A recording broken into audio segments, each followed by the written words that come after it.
Hello, this is the last lesson for Algebra 2. You're going to miss this lesson because next year it's going to be pre-calculus. This has some pre-calculus into it. We did a lot of these type of problems in pre-calculus this year, in the beginning of the year. If you need your missing assignments, just let me know. I'll let you know by email. I'll tell you what you're missing, but I'm not going to find you. If you are missing quite a few, then that would cause me to concern and give a call out to your mom or dad. But here we're going to learn about solving rational inequalities. Whenever you have a rational expression and it's an equation, so meaning equals 0, all you do is set each of the equations equal to 0 and you have what x is. Very easy. But whenever you have equations like this, inequalities always means a range of answers. It's never just one answer. If you have x is less than 1, you have a whole infinite number of possibilities that x could be. So here, in each one of these, we have a possibility of what x could be. There's 4 different ways of solving for this, but I find that the easiest one and the one that doesn't take half your paper, if not all of your paper, like I have right here, is just doing it this method, and this is from example 3. When you're doing these type of problems, I'll do example 1 for you. You're going step by step. I'm not going to have how the book has it for example 1, just because of the fact that it's just more confusing and you have to just really think a lot. This will guarantee you the answer every time, so why not? Here we have 6 over x plus 2 is less than 8. So we have here, we have the h. We want to combine everything and move everything on one side, so we can have a 0 on one side. So I'm going to subtract 8 to both sides. It's not going to change my sign, because my sign, remember, it doesn't change unless I'm dividing or multiplying by a negative number. So then I have 6 over x plus 2 minus 8 is less than. Now, I want a common denominator. I just want one fraction. So that means I know it's over 1, so I'm going to go ahead and multiply this by x plus 2. I can do the same thing for here, but I know it's just going to equal 0. So if I multiply the top and bottom by x plus 2, I end up with 6 minus 8x plus 2 over x plus 2 is less than 0. Again, I'm trying to simplify even more because I just want one fraction. I'm going to simplify the fractions. These don't cancel out. They don't cancel out at all. I need to distribute them. And when I do, I have 6 minus 8x minus 16 is less than 0 over x plus 2. And I'm going to simplify that even more. So to simplify even more, I'm going to move this down. Combine like terms. So I have negative 8x minus 10 over x plus 2 is less than 0. From this point here, so after I simplified, everything's on one side, it's one fraction. This is where this whole new concept comes to play. What I am going to do is I'm going to find all possible x values. The numerator, I'm going to set equal to 0. So I move the 10 over, I have negative 8x is equal to positive 10. Divide both sides by negative 8. And I end up with x being equal to negative 1.25. So that's a negative number. Now, I have a numerator and denominator. I'm setting everything equal to 0. So denominator, x plus 2 equals 0. I end up with x being equal to negative 2. So when I graph this, I'm going to have negative 2, and I'm going to have negative 1.25. It is a number line, so make sure you have it in numerical order. So the bigger numbers, like negative 10, negative 15, will be like lower and lower, be on this side. When you have your two values, what you're going to do is you're going to create a grid. According to this number line, there is 3 types of possibilities that x could be. X could be somewhere less than negative 2, so from here.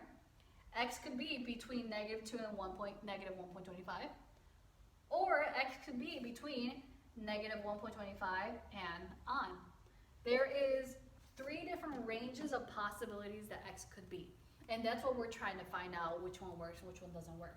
So what we do, we choose test values. So that's what they call it. Test values for x. You're choosing a number between each of the range. So on this side, a number between negative 2 and infinity, negative infinity. So on this side, I think of negative 3. I'm just trying to get as close as possible. I'm not trying to get some whack out number. You're choosing any numbers from negative 2, negative 3, negative 5, negative 20, negative 100, any numbers from there. So I chose negative 3. So where your lines are, I'm going to create another line there. It's going to create a graph or a chart. Now, My next one is between. What if x is between -2 and -1.25? So a number between those two, I'm going to do -1.5. It has to be between -2 and -1.25. And then my last one is on this side, -1.25 and on. I think I just chose a positive number 1. I chose -1. It could be any number on the right side. It could be -1, it could be 0, it could be 1, it could be any number whatsoever. So I'm choosing 3 different values from -3, -1.5, and then -1. So now we're using these test values. The numbers that you're going to plug them in is your expression. My numerator was -8x minus 10. My denominator was x plus 2. And then the last one will always be the whole fraction itself. It's -8 minus 10 over x plus 2. And what you're really focusing on is this last part right here. You're focusing on what the values of the numbers are. Is it positive or is it negative? It all comes down to this sign right here. That sign will be very, very important to what you're looking for. Well, let's go ahead and find them out. So, found test values. I label them correctly here. I have 3 different ranges. I have one here, middle one, and I have the right side. Now I pick my 3 test values. After I choose my 3 test values, I'm going to go ahead and plug it in. -3, if I put it in place of -8x minus 10, I end up with a positive 14. I'm not going to put the number there. I'm just putting the sign that the number is. So according to what I put here, if I plug in -3 in place of here, I'm ending up with a positive answer. I don't want the number. Again, it's test values, so I can use any numbers here. I just want the sign, positive or negative. -3 again, I'm putting it in place of here. -3 plus 2 is -1. That will give me a negative answer. And this is just, think of it as multiplying or subtracting fractions, or multiplying or dividing signs. If you multiply or divide with even numbers of negative signs, it's going to be positive. If you multiply or divide with odd number of negative signs, it's still going to be negative. So I have one negative sign, my answer is going to end up negative no matter what. Next one, -1.5. I place it in place of -8x minus 10. I plug it in, I solve for it, and I end up with a positive answer. Yep. The next one, -1.5, and I place it in front of x for x plus 2, I end up with a positive answer. A positive times a positive, or a positive divided by a positive, it's a positive itself. Last one, -1. If I place it in place of this equation here, I end up with a negative answer. If I place -1 in place of this equation here, I end up with a positive answer. I have odd number, I only have one negative, so my answer is going to end up being a negative. So I'm not focusing on the numbers. You can if you want to. I have it right here what those numbers equal to. And they have all the numbers here. But again, I'm only focusing on the sign. You'll see in page 660, they only focus on signs. Now, when you look at the whole thing all together, we have a negative, we have a positive, we have a negative. Meaning, if we choose values with numbers less than -2, we end up with a negative answer every time. If you choose values between the two numbers, you end up with a positive answer every time. And if you choose numbers on this side, you end up with a negative answer every time. So here, this is what we're going to look at. We're going to look at the sign from the original problem here. The original problem is this problem here. After I put everything and combine everything, I have less than symbol. I have up here, if it's less than, they're looking for solutions that are less than 0. So the same thing as looking at it is x is less than 0. What numbers are less than 0?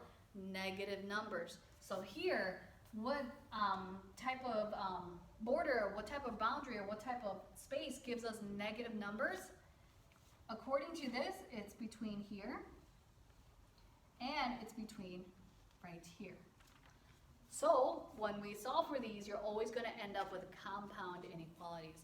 Meaning, we're going to go and circle, arrow this way. We're going to circle, arrow this way. What this is telling us that for x to be less than 0, x has to be less than -2, or x has to be greater than -1.25 for this whole equation to work.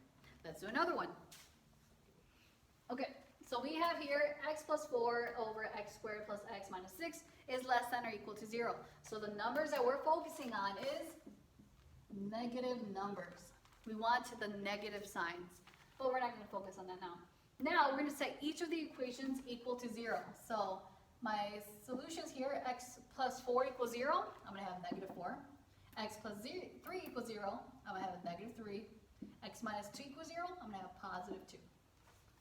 My test values are negative 4, negative 3, 2. Sorry, they're not test values. Those are my x's. Here and now, instead of having two numbers like what we had here, negative 1.25 and negative 2, we have 3. We're going to deal later when we're going to have 4.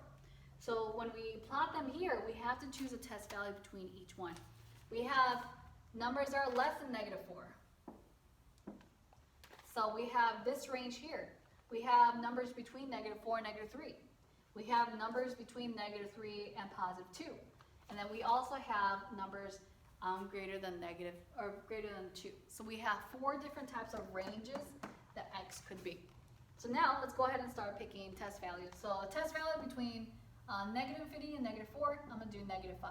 Do the easiest numbers possible. So again, I put the lines for the different ranges. So a number between negative 4 and negative 3, negative 3.5. A number between negative 3 and 2, just so I can keep everything on the same number, I chose positive 1. And then numbers that are 2 and greater, I'm thinking 3. So there is 1, 2, 3, 4 different ranges.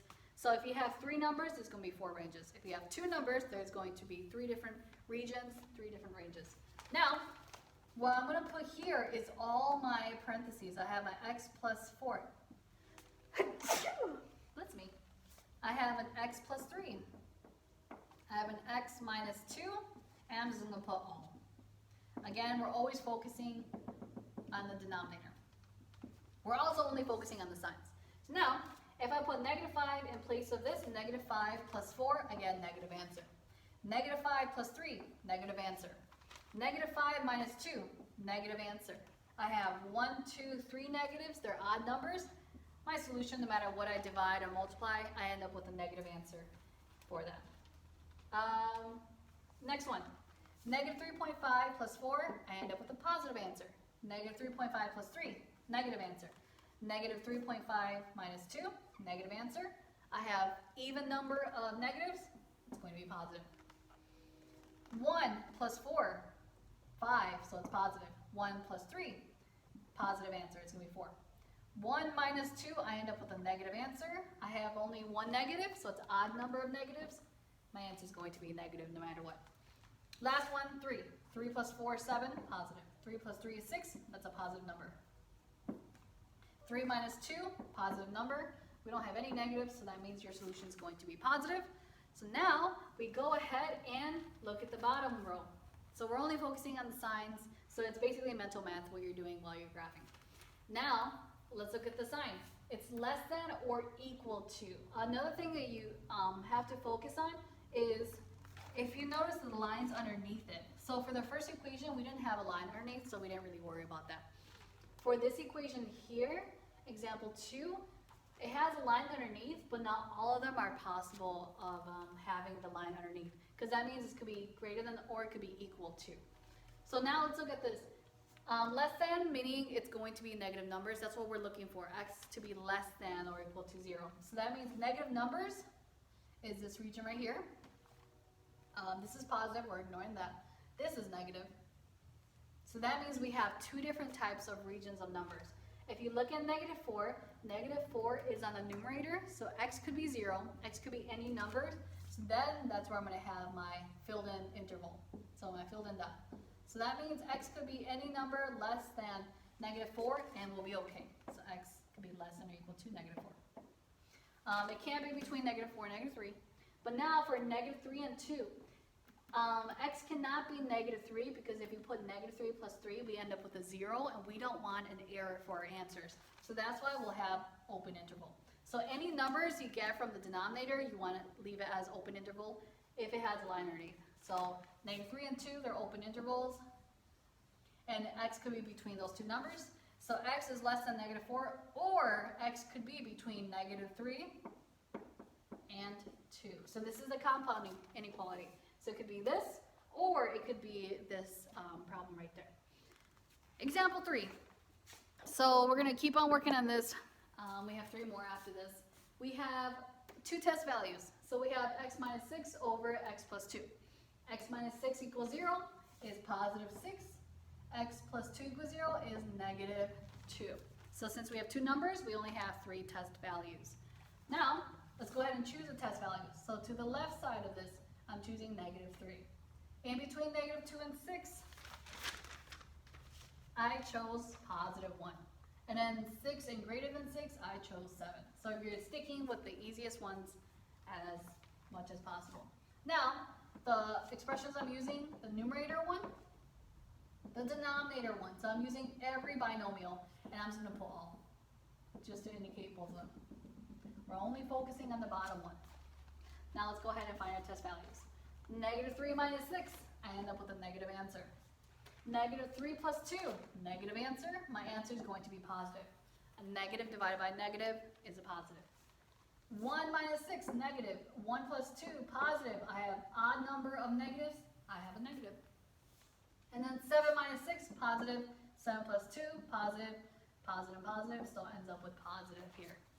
Now, we're looking at the bottom one. When we look at our sign here, it's greater than. So that means you're focusing on positive numbers. So you want x to be greater than 0. So numbers are like positive 1, 2, 5, 700. So that means we're focusing on this region here. We're focusing on this region here as well. We don't have to worry about the lines because there's no lines underneath there. Now, let's go ahead and graph. So we have open interval, line there, open interval here, and we have our space there. So that means x could be less than negative 2, or x could be greater than 6. When you're writing the inequalities, just think of where the arrow's facing. It's facing this way, so x is less than negative 2. If you think this way, the arrow's facing that way, so x is greater than 6. So that's your answer there. B, this is where we have 4 values for x, and we have to choose 5 different test values. So now, we set each of them equal to 0. X minus 5 equals 0, 5. X plus 1 equals 0, negative 1. X minus 4 equals 0, positive 4.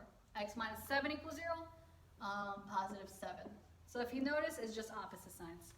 Now, we graph it. I have negative 1, 4, 5, and 7. Make sure it's in numerical order.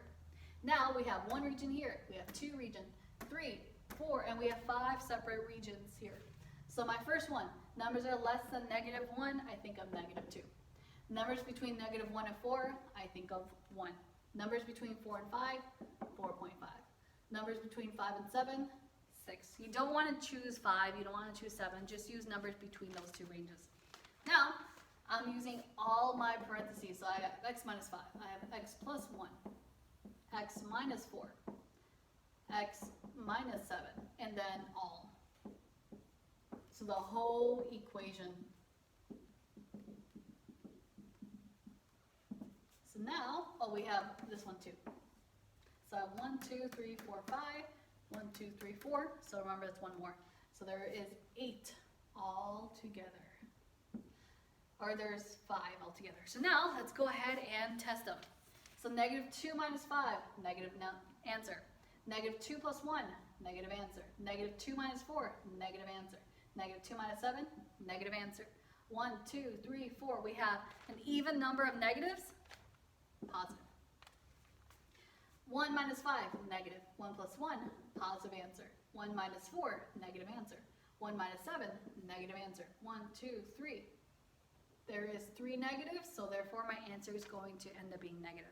Next one, 4.5 minus 5, negative answer. 4.5 plus 1, it's a positive answer. 4.5 minus 4, positive answer.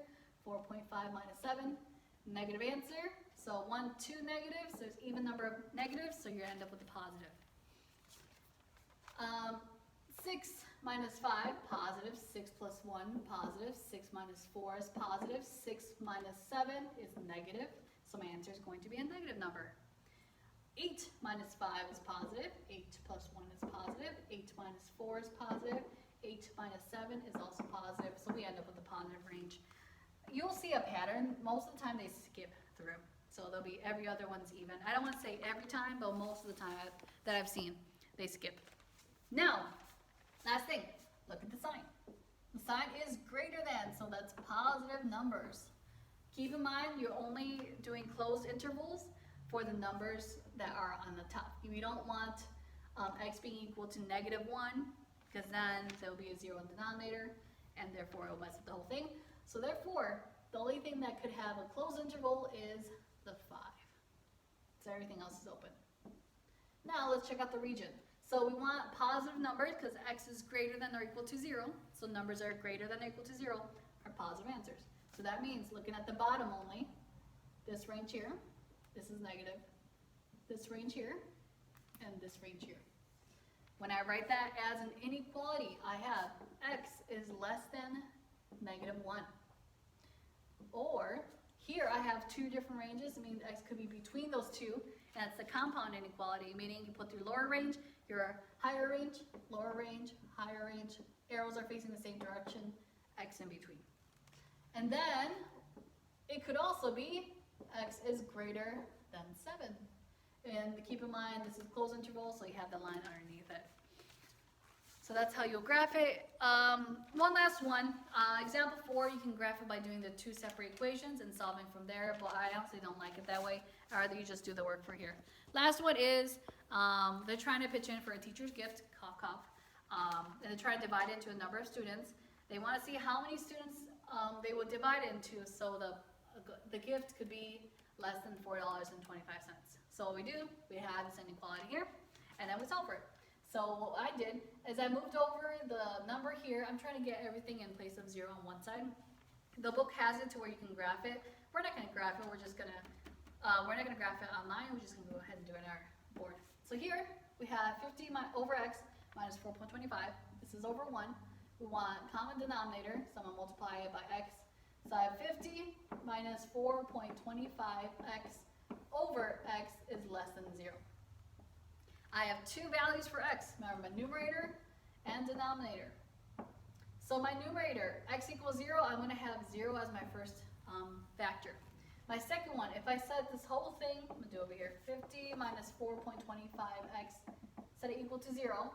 I move the 0 over, so I get negative 4.25x equals negative 50. Divide by negative 4.25. From this point, I'm just finding what x is. Set the numerator equal to 0. And I end up with 11 point something. But in this case, we're just trying to see how many students there are. So that means when I'm trying to find how many students there are, we're looking just for whole numbers. There's no such thing as a fourth of a kid, no matter how short they are. So that means we'll have about 11 point something, but we round up to 12. So that means our two factors is 0 and positive 12, because it's a negative divided by negative. Now, those are our two test values. So I have 0 here, I have 12 here. Now we're going to go ahead and test it out. So let's see. We have two numbers. That means there's going to be 3 test values. So now a number that is less than 0, I think of negative 1. A number between 0 and 12, I think of positive 1. A number that is greater than 12, I think of 13. So now we go ahead and divide. So our numerator was 50 minus 4.20. 50 minus 4.25x.